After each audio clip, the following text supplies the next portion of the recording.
Hey everybody, welcome back to the channel. Okay, so in this video, I want to talk about a topic that has always confused me. And that is basically people who get into relationships when their life is extremely unstable. And not just a young person or your first time doing it, but people who make it a habit. They habitually get into relationships when that should be the furthest thing from their minds. Okay? And I just want to kind of get my thoughts out, and then I want to hear you guys' thoughts. So I'm thinking of a few people actually in my life who are coming up, and fit this exact topic. But one person, they are divorced. What year is this? In their 40s. They have multiple children who have delays, as in some form of like a developmental delay. This person is in denial about their children's delays. And this person, their housing situation is incredibly unstable. Their financial situation is incredibly unstable. And all the while, this person makes it a habit or priority to find someone to be in relation or in conversation with. And I guess for me, parts of me, I understand it. I understand people don't like to be alone. People don't like to face life alone. When things are very chaotic in other areas of your life, it feels good to have an area that you feel that you can control. I get all those things. And I also sometimes feel that the information is out there. We none of us can be in denial about who we are and how we interact with society and with what happens in our life. And I don't know, I don't want to come off harsh, but I just feel like if you just take a little time to think and to reflect on your life and where you're at in your life and how you got there without placing blame on anybody else, just really taking accountability and pick apart yourself and discover how you got to the place you're in.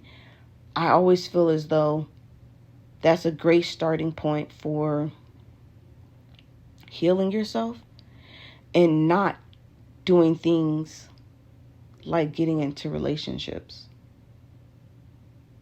to, as a getaway for your stressful, chaotic life. Me personally, I can honestly say that I have done that to a certain degree. We all have. We're human. So we all have had a fire in front of us, and we chose to turn around and run from the fire. Like, let's be honest. We all have done that. And I've done that. I've even done that in my relationship, in my marriage. Things have been going crazy, and I'm like, I give up. The house is on fire. It's just going to burn down, and I'm about to go to a hotel. Like, I don't care. All my stuff is there. Oh, well. But to me, that's a 1, 2, maybe 3 times type of thing. Like, at some point, the house that's burning is going to find you. You know what I mean? Using that analogy, it's like, at some point, somebody's going to call you and say, hey, your house is on fire. People are going to come by your house. to check on you, and they're going to see your house is on fire, and they're going to inquire about, hey, what's going on? What are you doing to put the fire out? At some point, you're going to want to come back and gather up some of your belongings to take back to the hotel room, and they're all going to be burnt up and crispy, and you're going to try to salvage them. At some point, you're going to have to stop running and deflecting, and you're going to have to take a pause and start to put that fire out. And I just don't understand people who keep on running, keep on being in denial and in delusion. That's what it is. It's like, it's a delusional person. You should not be in your 40s trying to find a relationship when you have multiple children who have autism or some type of delay. They're struggling in school. How do you even have time? How does your brain tell you this is okay?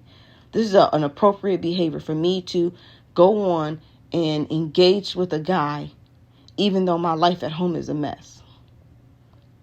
How do you find time, or how do you feel like you have the right to find time to date or entertain somebody when your housing situation is crazy? How do you feel like it's okay for you to do that when you don't have reliable transportation for you and your children?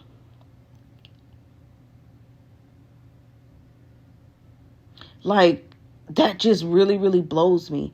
And I know I'm not I know I can't sit on a pedestal and judge, because somebody could look at my life and say, how do you feel like you have time to order DoorDash and a bunch of eat out food every month, and you're still paying rent? You don't have your own home, or, you don't have 6 to 18 months worth of your bills saved up in your savings account.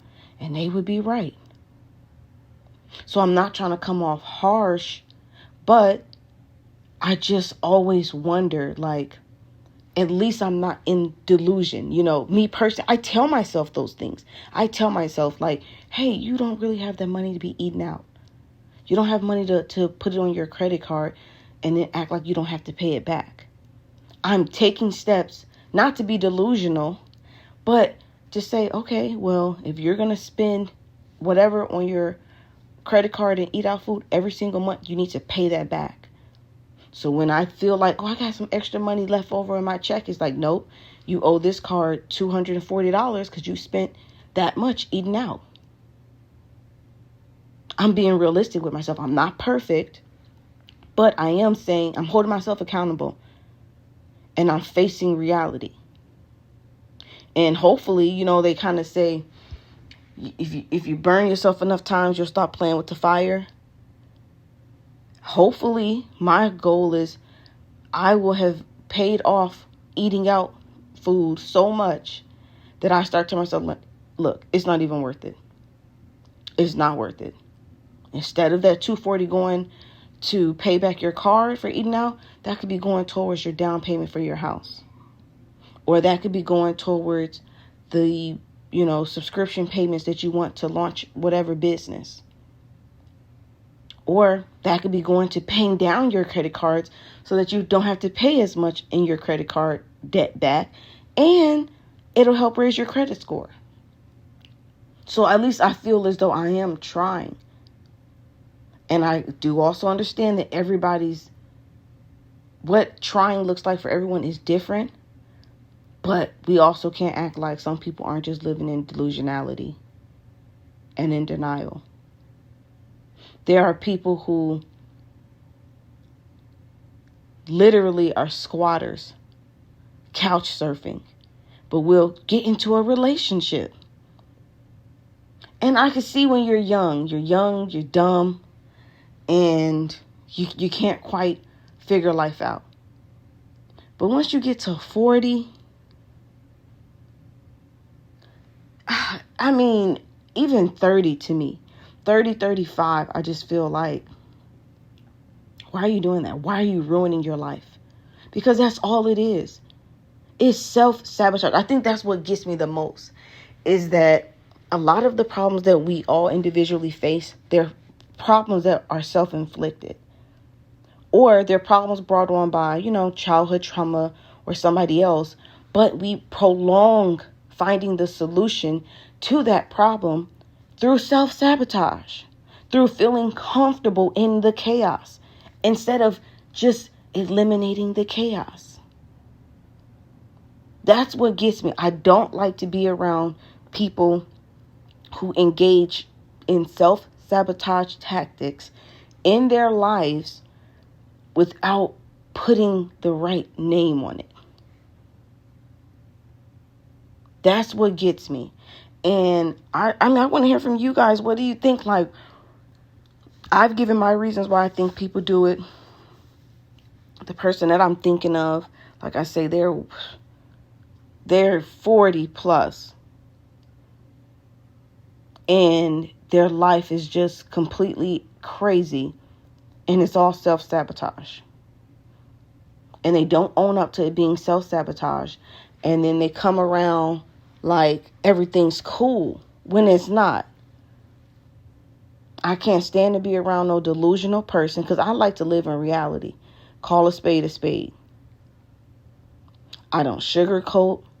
I don't see the purpose in it. Take it for what it is, then you can really decide and figure out what's your next best step. But if everything's always sugar-coated, how you gonna get to the truth? How you gonna get to the bottom, the center of the problem, and find a real solution? And then why wouldn't you want a real solution? Why would you want to fake happiness and fake success when you could do the work, the hard work for a little bit, and then get to the real happiness where you don't have to be delusional about what's going on in your life? And then I always feel like people who get into relationships when they have children, they end up finding somebody that's so bad for them. Not only is the person bad for them, but the person's bad for their children. The stats are out there. People, and I literally saw a report about women, single mothers, who are raising their children. I have to find it again, but it was saying like they're more likely to bring in a predator into their home who then assaults their children. You're so desperate. You're so, quote unquote, afraid of being alone. Because at the end of the day, you could be in a relationship and still be alone and still be lonely. But you're so afraid of being alone and lonely that you're bringing a predator into your home to hurt and harm your, innocent children, or to expose your innocent children to something that they should not be seeing at all. And because you're all in delusion, your guard isn't up. You're thinking, well, I got this man. He loves me. He's there for me at night. And this man is creeping into your children's room. And one thing that I've learned as I've gotten older, socially, we always hear about the girls being abused, the girls going through it real bad when it comes to those type of people. But it's the boys who get it too. I never really pictured that and understood it till I got much older and started hearing stories and meeting people. I literally have a friend, his mom brought in somebody, and if I'm not mistaken, she married him. He had a son, and the son was abusing her son. And it went on for years. And to tell you how sick the brain is, her son was, got bullied on or whatever. He got bullied in school. He was out of shape. And his stepbrother would basically tell him stuff like to make him feel special. And not just that, but because he was not getting any attention, that interaction, even though it was wicked, it made him feel seen. And so it went from like him not wanting it to not necessarily him not wanting it, but him just being like, this is the only attention I'm getting, so I'll just go with it. And then I don't want to mix up his story, but I feel like he told me that the stepbrother would play with his head, and he would say things like, I'll just go do it with somebody else. And the somebody else would be one of his other siblings, because he has multiple brothers. And the boy would feel, my friend, he would feel like, no. And he started to get like a jealous bug. Like, no, you're about to take this attention from me. So because the mom was thirsty to have a man up under her, sweetie, you already got multiple children. That's what your focus should be on. But because you're so desperate and thirsty to have somebody up under you, you're not even taking care of your children. You're not making sure that you're nurturing them. That's where it starts to blow me, because I just feel like when you become an adult and you make your mistakes or you make your life choices and you have all these kids, at some point you got to stop being selfish and stop worrying about you getting your fix and worry about your children.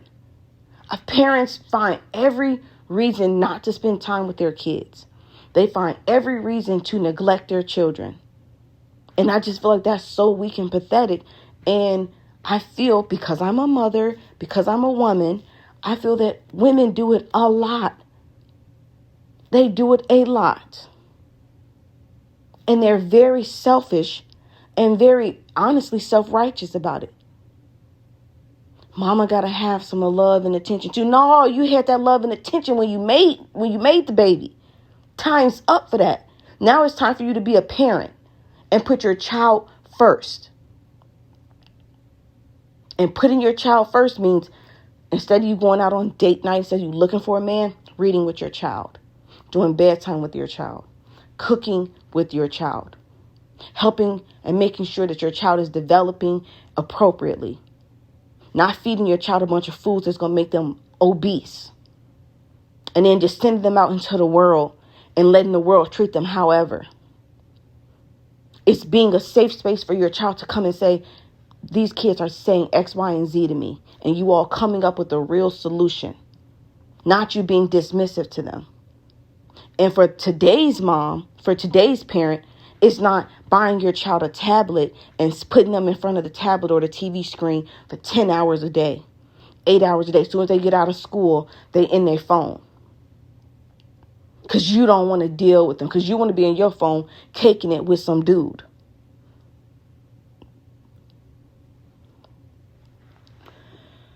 So, that's my other thing. A lot of times, the person you bring in when you're in that chaotic, desperate state, the person you end up entertaining is going to do more harm for you than good. Because your brain is not going to be able to catch the red flags and see them and act on them. You're going to say, well, and you're going to make excuses. Or the person's just going to have your time and your energy and your attention, and you're not going to be dedicating it to yourself, to building yourself up and being the person you truly want to be. Or your children, building up your children. We all have childhood trauma. We all have things that we look and say, I wish my parent would have done that or done this. Or I know I would have turned out a little bit better if I would have got this. And then most of us turn around and don't do it with our children. We repeat the same exact cycle.